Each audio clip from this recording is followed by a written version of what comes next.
حدیث شریف میں آتا ہے کہ بہت سارے روزے دار ایسے ہیں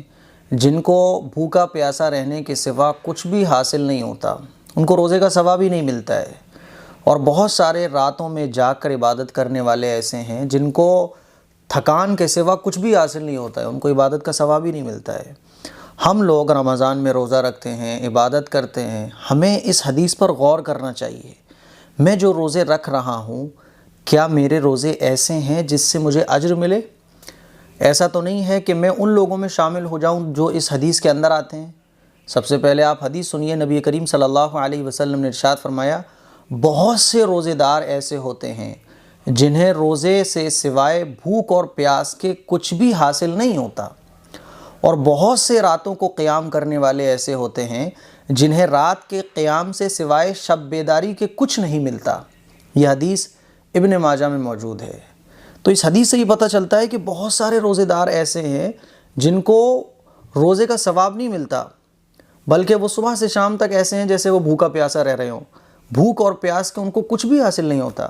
اور بہت سارے راتوں میں جاگ کر قیام کرنے والے ایسے ہیں کہ جن کو سوائے بس اس کے کہ ان کو رات میں جاگنا نصیب ہو گیا اور کوئی بھی چیز ان کو حاصل نہیں ہوتی۔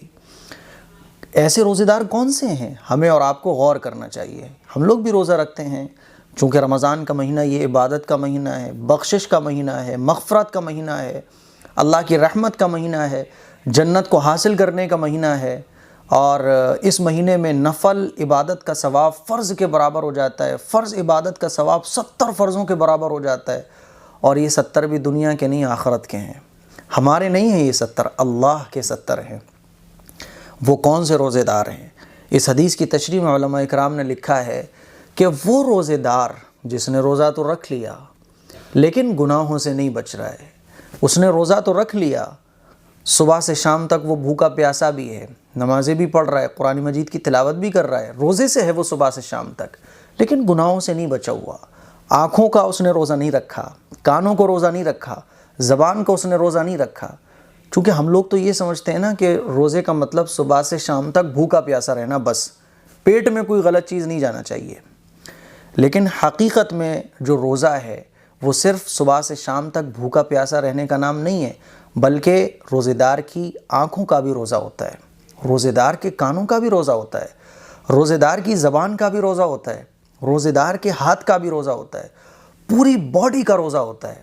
آنکھ سے غلط نہ دیکھا جائے، کان سے نہ غلط سنا جائے، زبان سے نہ غلط بولا جائے، ہاتھ سے نہ غلط چھوا جائے، قدموں سے نہ غلط چیز کی طرف چل کر جایا جائے۔ یہ ہے حقیقت میں روزہ۔ کسی شخص نے روزہ رکھا لیکن گناہوں سے نہیں بچ رہا ہے، تو اس روزے دار کی مثال ایسی ہے کہ جیسے ایک ٹنکی ہو، اوپر سے پانی بھرا جا رہا ہے ٹنکی میں، لیکن نیچے سوراخ ہے، تو ظاہر ہے اوپر سے آپ کتنا ہی پانی بھر لو، نیچے گناہوں کا سوراخ لگا ہوا ہے، تو وہ پانی تو بہتا رہے گا نا۔ اسی طرح سے ہماری نیکیوں کی جو ٹنکی ہے، ہم نیکیاں کما کے جمع کر رہے ہیں اس میں، لیکن گناہوں کا ایک سوراخ ہم نے لگا لیا کہ ہم گناہ بند نہیں کر رہے ہیں، تو ادھر ہم نیکی کر رہے ہیں، ادھر گناہ کر رہے ہیں، تو یہ ساری نیکیاں ختم ہو رہی ہیں اس گناہ کے ذریعے سے۔ تو وہ روزے دار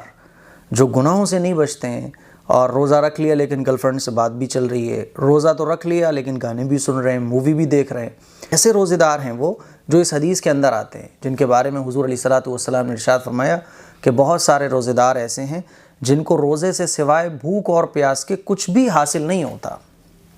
اسی لیے ہمیں اور آپ کو غور کرنا چاہیے۔ ہم نے روزہ رکھ لیا، اب ہم اپنی آنکھوں کی بھی حفاظت کریں، اپنے کانوں کی بھی حفاظت کریں، اپنے ہاتھوں کی بھی حفاظت کریں۔ اور حدیث شریف میں تو یہ بھی آتا ہے نا کہ اللہ تعالیٰ ارشاد فرماتا ہے کہ روزہ میرے لیے ہے اور روزے کا بدلہ میں خود دوں گا۔ اور ایک دوسری حدیث میں آپ علیہ الصلوۃ والسلام نے ارشاد فرمایا کہ روزے دار کو غلط چیزوں کو چھوڑ دینا چاہیے رمضان میں۔ ویسے تو رمضان کے علاوہ اور دنوں میں بھی ہمیں گناہوں سے بچنا چاہیے، لیکن جس طرح سے رمضان میں نیکیوں کا اجر بڑھ جاتا ہے، اسی طرح سے رمضان میں گناہوں کا وبال بھی بڑھ جاتا ہے۔ رمضان کے علاوہ بھی ہمیں گناہ نہیں کرنا چاہیے، لیکن رمضان میں ہمیں اس کا خاص اہتمام کرنا چاہیے۔ حدیث شریف میں حضور علیہ الصلوۃ والسلام کے ارشاد موجود ہے کہ اگر کوئی شخص تم سے جھگڑے اور تم روزے کی حالت میں ہو، رمضان چل رہے ہیں تو مت جھگڑو کسی سے، تم روزے کی حالت میں ہو، تم سے کوئی جھگڑ رہا ہے تو تم اس سے جھگڑنے کے بجائے یہ کہہ دو کہ بھائی میں روزے سے ہوں اور میں جھگڑنا نہیں چاہتا، یہ کہہ کے آگے بڑھ جاؤ۔ جھگڑے سے بھی ہمیں بچنا چاہیے، تو میں سے بھی بچنا چاہیے، غیبت، چغلی، ان ساری چیزوں سے ہمیں بچنا چاہیے۔ تب ہے روزے کا جو اصل ثواب ہے، اصل فائدہ ہے، اصل برکت ہے، وہ ہمیں حاصل ہوگی۔ ہم لوگ کیا کرتے ہیں، روزہ رکھ لیا، اب سارے کام چل رہے ہیں، افطار کرنے کے بعد ٹی وی بھی دیکھی جا رہی ہے، ٹائم برباد بھی کیا جا رہا ہے، گیم بھی کھیلا جا رہا ہے، گرل فرینڈ سے بات بھی کی جا رہی ہے، آنکھوں کا غلط استعمال بھی کیا جا رہا ہے، کانوں کا غلط استعمال کیا جا رہا ہے، مووی بھی دیکھی جا رہی ہے، سارے کام غلط چل رہے ہیں، تو پھر روزے کا فائدہ کچھ بھی نہیں ہے۔ ہاں، فرض ادا ہو جائے گا، لیکن روزے کا جو ثواب ہے وہ حاصل نہیں ہو سکتا۔ ایسے ہی لوگوں کے بارے میں حضور نے ارشاد فرمایا کہ وہ کچھ روزے دار ایسے ہیں، بہت سارے روزے دار ایسے ہیں جن کو بھوکا پیاسا رہنے کے سوا کچھ بھی حاصل نہیں ہوتا،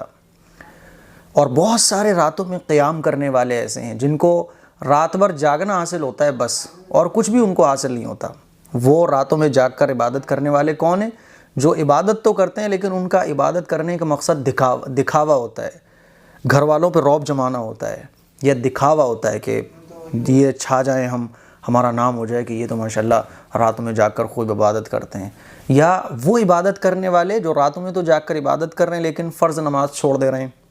یا راتوں میں تو انہوں نے خوب عبادت کری اور صبح اٹھنے کے بعد گناہ کر لیا بہت بڑا، تو پھر ایسے عبادت کرنے والے ظاہر ہے ادھر انہوں نے گناہ کر لیا اور راتوں میں عبادت کی، تو ان کو بھی کوئی فائدہ عبادت کا حاصل نہیں ہوتا ہے۔ ہمیں اور آپ کو غور کرنا چاہیے اور فکر کرنا چاہیے اس بات کی کہ ہماری عبادت اس طرح سے ہو، ہمارا روزہ رکھنا اس طرح سے ہو کہ پھر پورے رمضان ہم سے کوئی گناہ نہ ہو، ہم سے کوئی گناہ جان بوجھ کر نہ ہو، اور اگر کوئی گناہ ہو جائے تو فوراً اس کی ہمیں توبہ کرنا چاہیے، تو پھر رمضان کی حقیقی برکات، رمضان کا حقیقی ثواب ہمیں حاصل ہوگا۔ السلام علیکم ورحمۃ اللہ وبرکاتہ۔